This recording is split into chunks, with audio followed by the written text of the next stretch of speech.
आपका नमस्कार। ये मामला ये जो शुरुआत करते हैं, ये मामला शुरुआत हुई तमिलनाडु के केस से, जिसमें हाईकोर्ट ने अब जजमेंट दिया कि टीईटी की आवश्यकता अपॉइंटमेंट स्टेज पे है, प्रमोशन के लिए नहीं। अब उन्होंने कहा एक इश्यू ये था, क्या टीईटी एक प्रमोशन एक फ्रेश अपॉइंटमेंट है। तो जो फाइनल जजमेंट आया डिवीजन बेंच का, जो सुप्रीम कोर्ट में चैलेंज था, उसमें कहा गया कि yes, TET is required for promotion but for service में कंटिन्यू करने के लिए टीईटी की आवश्यकता नहीं है। अब ये यहां चैलेंज हुआ और इस पूरे जजमेंट का आर वरुण का एक छोटा सा हिस्सा था जिसमें माइनॉरिटी इंस्टीट्यूशंस का मामला था कि माइनॉरिटी इंस्टीट्यूशंस पे क्या आरटी लागू होता है, राइट टू एजुकेशन एक्ट, या नहीं, और क्या ये जजमेंट पर्टिकुलर कि प्रमोशन में टीईटी चाहिए, ये उस पर लागू होगा माइनॉरिटी पे। बात कहीं की कहीं चली गई। वो मैटर जो फाइल हुआ वो महाराष्ट्र के एक माइनॉरिटी मैटर का बंच था, उसमें जाके उसके साथ मिक्स हो गया और ये पूरा मैटर माइनॉरिटी इंस्टीट्यूशंस का मैटर होके रह गया। कोर्ट में अगर 9 दिन आर्ग्यूमेंट हुआ है, मैं एग्जैक्ट तो नहीं गिन के बता सकता, पर दिमाग में जो है 9 दिन अगर फुल डे आर्ग्यूमेंट हुआ है, तो इस मैटर को स्पेसिफिकली सिर्फ 3-4 घंटे मिले होंगे मुश्किल से। और माइनॉरिटी इंस्टीट्यूशन वाला मैटर तो चला गया लार्जर बेंच को, और हमें लगता है पूरे हिंदुस्तान में 10 लाख टीचर होंगे जिन पे ये असर डालेगा। तो कम से कम 10 दिन तो मिलना चाहिए था इतने बड़े मैटर के लिए। एक दूसरा, ये जो जिसकी बात की जा रही है ना, 17 में जो बैक डेट से लागू होगा 15 से आर्टिकल 23(2) का प्रोवाइजो, ये कब आया, कहां चला गया, किसी को कोई जानकारी नहीं है। तीसरा, जब आप कहते हैं कि पहला अमेंडमेंट जो होता है 11 में 23(2) में ही का पहला जो 5 साल के लिए देता है, वो कहता है कि आपको 5 साल में सारी क्वालिफिकेशन कर लेनी है। 3 तरह की क्वालिफिकेशन है, पहला एकेडमिक, दूसरा आपका ट्रेनिंग क्वालिफिकेशन, और तीसरा जो वर्ड आता है बार बार, एंड पास इन टीईटी। यहां हम सारा इश्यू हमारे लिए एंड पास इन टीईटी के लिए। तो 3 तरह के क्वालिफिकेशन ये टीचर को अगले 5 साल में कर लेना जब से टीईटी लागू हुआ है।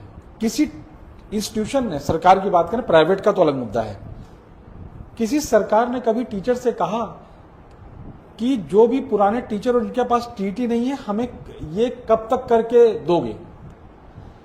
आप 11 से, या सीधा अगर मान लिया जाए तो अगस्त 10 से सो रहे हैं, अपना काम कर रहे हैं, सरकारें सो रही हैं, और एक दिन आपको जगाया जाता है कि ये जजमेंट आ गया सुप्रीम कोर्ट का, 2 साल में करके दो, नहीं तो गए।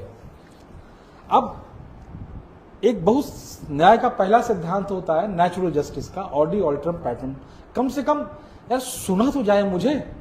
मैं बता दूं कि पहले ये बताता हूं कि जो है ये हमने क्या, इस मैटर पे क्या था, मेरा क्या इश्यू था, तो वो छोटा सा था जिसलिए मैं गया था। कोई महाराष्ट्र और तमिलनाडु का मैटर था, कहां उसमें उत्तर प्रदेश से कोई था। मैं तो एक बात कहने गया था।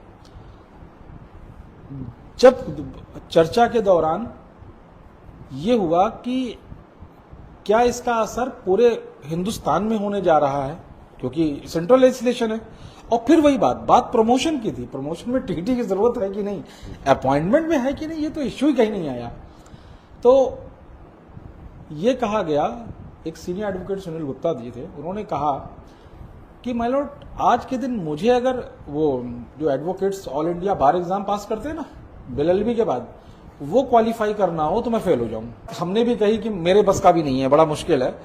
सबसे बड़ी बात, जस्टिस दत्ता ने कहा बड़ा मुश्किल है मेरे लिए भी। अरे वाह, जस्टिस ही कह रहे हैं कि अब हमारे लिए भी मुश्किल है। ये कोर्ट की बात है जी, और जस्टिस दत्ता ने कहा हमारे लिए मुश्किल, क्योंकि बहुत सोचा समझा गया क्या हुआ। उसके बाद एक दिन और, मुझे लगता है 20 फरवरी था, क्या था कुछ, मतलब डेट याद आ रही, उसमें फिर ये बात आई कि अगर इसका एप्लीकेशन ऑल इंडिया है तो सारे स्टेट्स को नोटिस करिए। हमने ये भी कहा कि उत्तर प्रदेश अकेला इतना बड़ा है कि वहां 2 लाख टीचर होंगे, 3 लाख मुझे नहीं पता, मतलब ये बड़ा हो सकता है जी। तो सबको नोटिस करके पूछिए, क्योंकि उन्होंने एक दिन ये कहा कि एक बच्चा पूरे देश में खड़ा होकर ये कहता है जी कि मेरा आर्टिकल 21 प्रभावित होता है क्योंकि मुझे एक नॉन टेट क्वालिफाइड टीचर पढ़ा रहा है। उस टीचर की उम्र 55 साल है और वो मुझे पढ़ा रहा है। ये मेरे आरटी एक्ट का उल्लंघन है, मेरे अधिकार का। एक सिंपल एक बच्चा हिंदुस्तान में डाल देता है किसी कोने में ग्रिड। इन दैट कंडीशन हम क्या कर सकते हैं? तो उस दिन उनसे कहा गया अगर आप कुछ मन में कुछ और हो, पूरे इंडिया पे एप्लीकेबिलिटी हो या कुछ और आगे सोच रहे हो तो बताइए, पूरे देश को सुनिए इस मुद्दे पे। ये स्पेसिफिकली हुआ था और उस समय भी वो सीनियर एडवोकेट गुप्ता जी थे। तो ये कोर्ट में हुआ, 9 दिन अगर बहस हुई तो 4 घंटे इस मुद्दे को मिला। वो अचानक मतलब, और पूरी जजमेंट में देखिए थोड़ा सा हिस्सा है हमारा 164 से लेकर 170 ऐसे करके है। अच्छा, एक मैं इसी में से एक पैराग्राफ पढ़ना चाहूंगा। बिल्कुल बिल्कुल सर। बड़ा आपको जिसे कहेंगे ना कि क्या अधूरापन है। मैं देखिए, हम तो वकील हैं, हमारे लिए तो कोर्ट में जो भी ऑर्डर आता है वो हमारे सर पे होता है। अभी हमारे तक आपने तो मैं किस लिए था? हाँ जी, मैटर चल रहा था। मेरे गांव के बगल की एक लेडी थी प्राइमरी में, तो वो पूछती थी मतलब बेटा हम क्या यहीं प्राइमरी में रह जाएंगे, उस वाले में मतलब head master was head teacher, तो वहाँ 6 to 8 में नहीं जा पाएंगे, वहाँ प्रिंसिपल नहीं बन पाएंगे। अब 2 साल में रिटायरमेंट था, तो मैंने उनकी तरफ से एक आईए फाइल कर दी जी।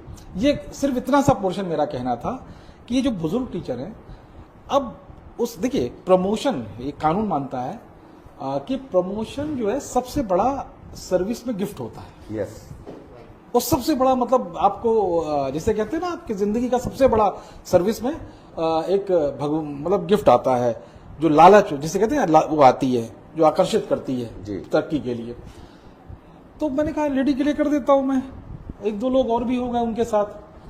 तो ऐसी थी उम्र उनकी सबकी, रिटायरमेंट के करीब वाले 3 मैक्सिमम में लगता 3.5 साल किसी की रही होगी। तो ये बात मैंने कोर्ट में कही जी कि मैंने कहा एक बुजुर्ग लोग हैं, रिटायरमेंट होने वाला है, एक लालसा है कि प्रमोशन पा जाए और उसके लिए टेट क्वालिफाई करना है। इतने साल की उम्र के लोग अब क्या टेट क्वालिफाई करेंगे? और हमें जहां तक याद आ रहा है वो ऐसे भी लोग थे, क्योंकि वो इश्यू नहीं था बहुत बड़ा, तब इंटर पास के बाद ट्रेनिंग हुआ करती थी, याद है जी? बिल्कुल है ना, बिल्कुल। एक्ट में था। तो उसमें वो लेडी इंटर वाली थी। मैंने कहा कि ये के लिए गया था, ये तो सोचा भी नहीं था कि जो है इतना बड़ा मैटर हो जाएगा, इस तरह का मैटर। और ये जब आप कहते हैं कि मैं अपॉइंटमेंट पे क्वेश्चन कर रहा हूँ जी कि नौकरी चली जाए, तो सबको बुलाना चाहिए था, मेरा ये मानना है। ये पहला अधिकार होता है सबके लिए। कोर्ट में रह के भी समझ नहीं आया, इससे ज्यादा मैं क्या कह सकता हूँ। नहीं तो अब तक तो। अच्छा, अब आइए 168। देखिए अधूरापन कैसे है। एनसीटी नोटिस थोड़ा सा पढ़ के एक्सप्लेन कर दूंगा। ऑल्सो एनसीटी का जो नोटिफिकेशन है, ये हम पढ़ रहा हूँ 168। Also reinforces this requirement by stating that teachers working in unaided private schools or those already in position as on 31st March 2015 must qualify TT within the stipulated period. The language of both RT Act and notification leaves no room, मतलब वो जो हमारे लिए कहा गया इस time में आप TT कर लें, for doubt that teachers appointed prior to RT Act if not qualified must meet the TET requirement within the grace period granted. अब देखिए only those appointed prior to, फिर देखिए 3rd September 2001 in accordance with applicable क्या हो रहा है, in accordance with applicable 168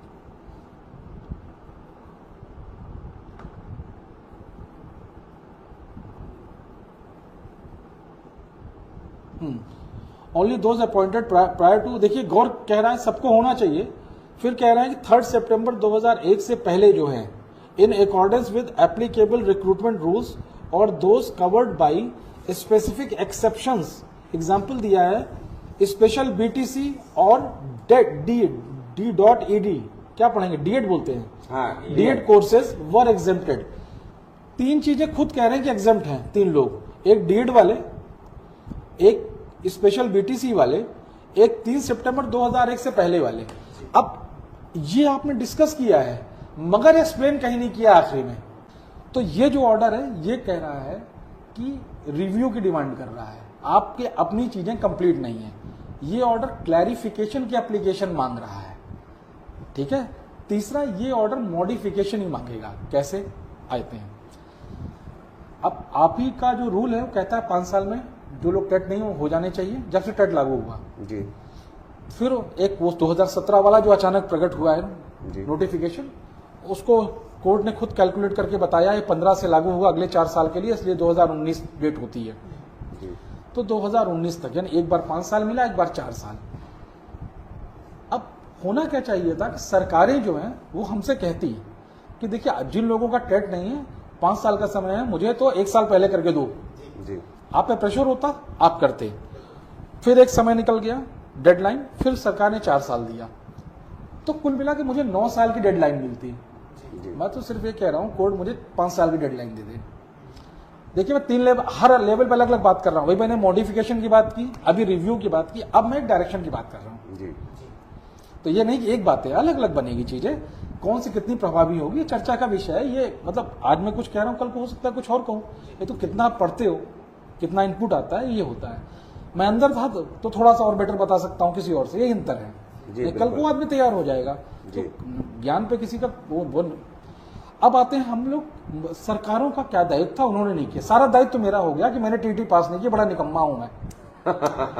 आप देखिए, निकम्मा इन द सेंस कह रहा हूं कि अगर कोई ये होता है टीचर है, टीचर का मतलब जहां से ज्ञान जी बिल्कुल प्रकट, एक जो कोर्ट्स के दिमाग में चीजें होती है ना, तो एक लेबर क्लास है, एक गार्ड है, एक किसान है, एक मजदूर है।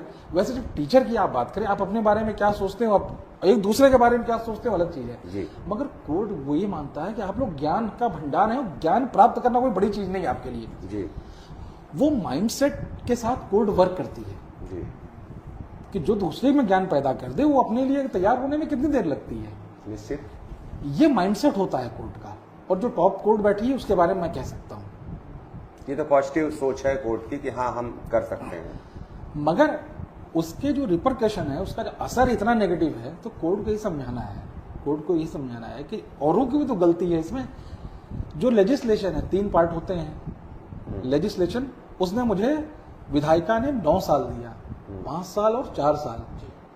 एग्जीक्यूटिव सोती रही। अब आप ये मत कहिए कि सिर्फ मैं सोता रहा, एग्जीक्यूटिव सोती रही, सरकार सोती रही, उसने कभी हमसे नहीं पूछा।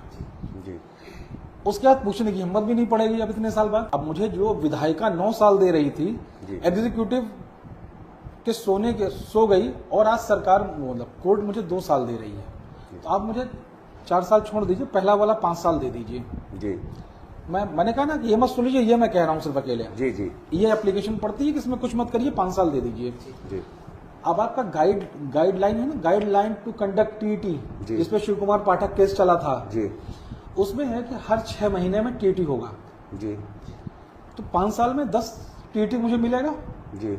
और उत्तर प्रदेश सरकार या कोई भी सरकार है, मैं यूपी की बात करूं जहां रहता हूं, उत्तर प्रदेश साल में कितने टीटी करा सकता है या कराता है? 2 साल में 1 करा ले जी। तो 10 टीटी देना आपका अधिकार है। हाँ। अधिकार, अगर आप मेरी जिम्मेदारी की बात करते हैं तो मेरे अधिकार की बात करें, जो अधिकार मेरे लिखा हुआ है। हाँ, मुझे अवसर तो बराबर मिलने चाहिए, तो मुझे 10 अवसर मिलने चाहिए जी। 10 टीटी उत्तर प्रदेश का मैं दूंगा, चाहे 10 साल में हो, चाहे 12-15 साल में हो जी। अगर आप अधिकार की बात करते हो, जिम्मेदारी की, तो दोनों बराबर करिए। तो ये तो आप कुछ ऐसा कहना चाह रहे हैं कि हम सरकार से कहें कि 9 मन तेल लाओ तो राधा नाचेगी? प्रश्न मेरे कहने का नहीं, ये मेरा अधिकार था जी जी। मैंने तो कुछ मांगा ही नहीं, मैं तो बहुत निचले स्तर की बात कर रहा हूँ कि जो 5 साल मुझे मिला तो मुझे दे दो बस जी। विधायिका ने मुझे 5 और 4 साल दिया जी, और आपका फर्ज था मुझसे पूछना, मुझे जगाना। मैं तैयार रहता। कैसे एक्सपेक्ट करते हो इस देश में, अगर मैं कहता हूँ इनकम टैक्स विभाग का पेनल्टी ना लगा तो टैक्स नहीं देंगे लोग निश्चित। तो ये इतना मत अपने संतों के बारे में सोचिए कि हर एक आदमी को कहा और तैयार हो गया। और इंटरप्रिटेशन, आज महाराष्ट्र का मैटर नहीं, उसका तमिलनाडु का मैटर नहीं आया था, तो इस देश में, और छोड़िए वहां भी कहा गया, उस कोर्ट में कहा गया क्या, अपॉइंटमेंट जिसका हो गया है, अगर टीटी नहीं तो बाहर हो जाएगा।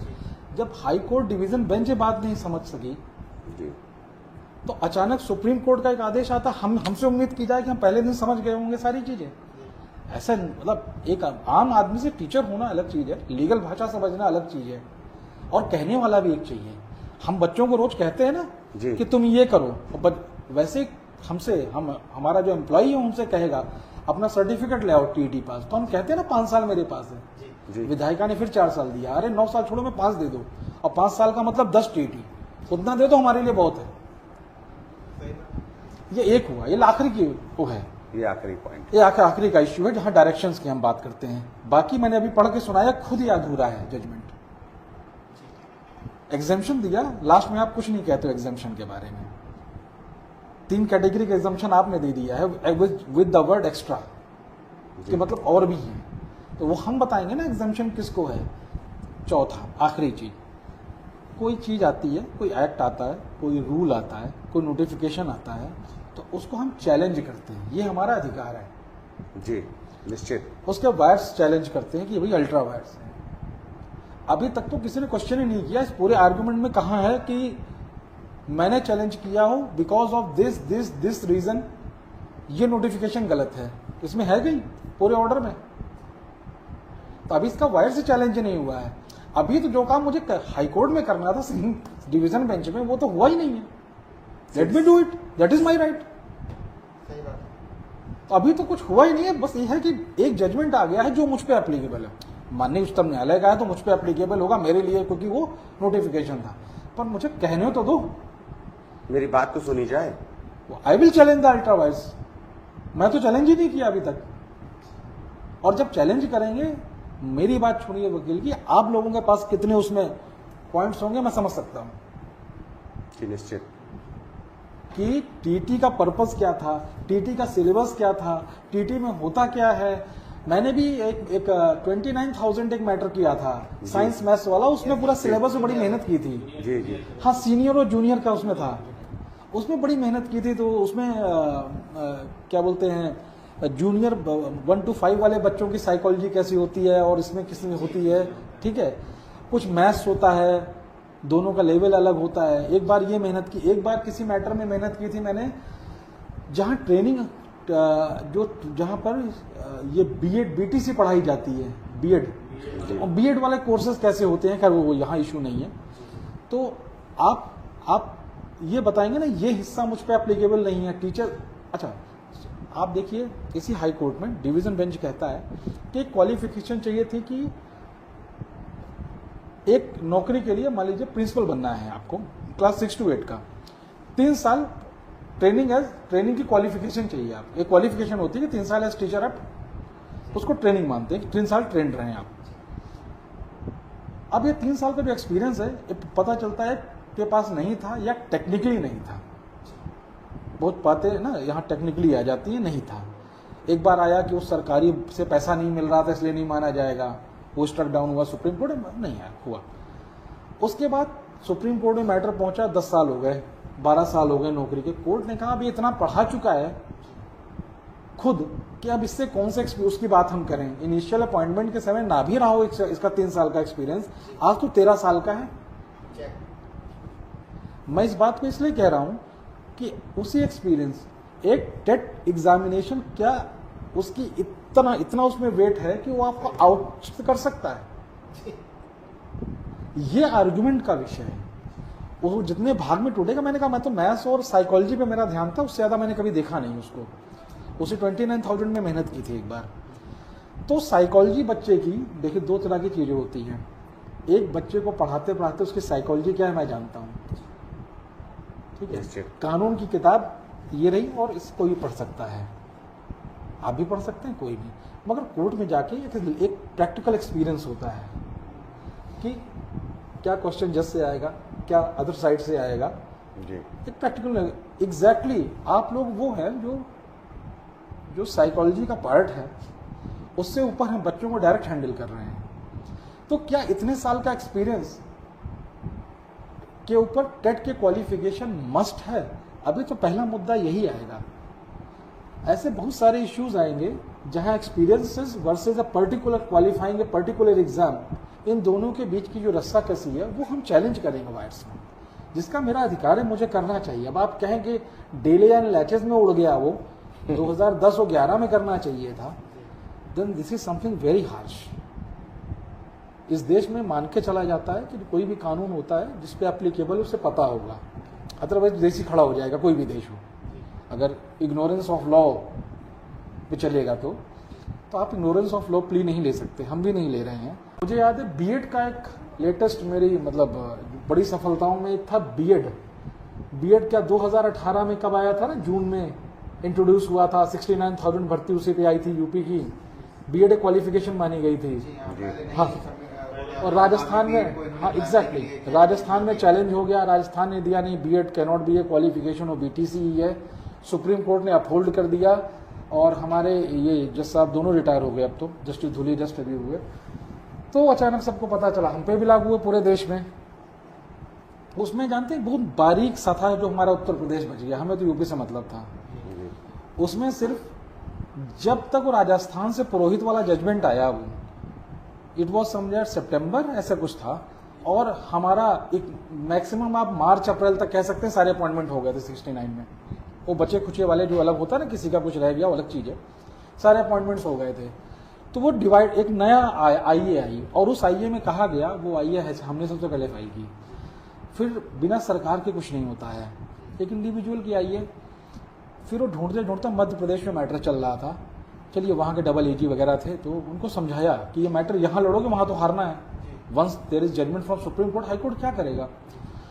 तो वहाँ के एजी ने बात की, राजन भाई साहब ने, उन्होंने फिर आईए बहुत जल्दी डाली और बड़ी काबिल आईए थी। वो जब जजमेंट पढ़ेंगे आप उस आईए में, तो कोर्ट जानते क्या लिखता है, वी डिप्रिशिएट, हम इस तरह की आईए का एक डिसाइडेड केस में मतलब रोकते हैं, भर्त्सना करते हैं, इस तरह की आईए नहीं पढ़नी चाहिए, और उसके बाद वो 3 पेज का जजमेंट है हमारे फेवर में। तो ऐसी चीजें होता है जो कि ठीक है, रूल्स आपको प्रोवाइड नहीं करते हैं, मगर कोर्ट आगे कहता है नहीं, ये आपका अधिकार था, आपने चैलेंज किया, ठीक है। जैसे इस आईए में कहा, बीएड अपने यहाँ का मैटर है, कोई दूर भी नहीं, जहाँ कोर्ट कहता है इस तरह की आईए हम डिसाइड गलत है, मगर आगे कहता है कि यस ये डिवाइडिंग लाइन है, हमसे ये मतलब हमसे नहीं, हम नहीं देख पाए, जो लोग इस जजमेंट से पहले नौकरी ज्वाइन कर लिए हैं, अपॉइंटेड हैं, उनकी नौकरी बची रहे।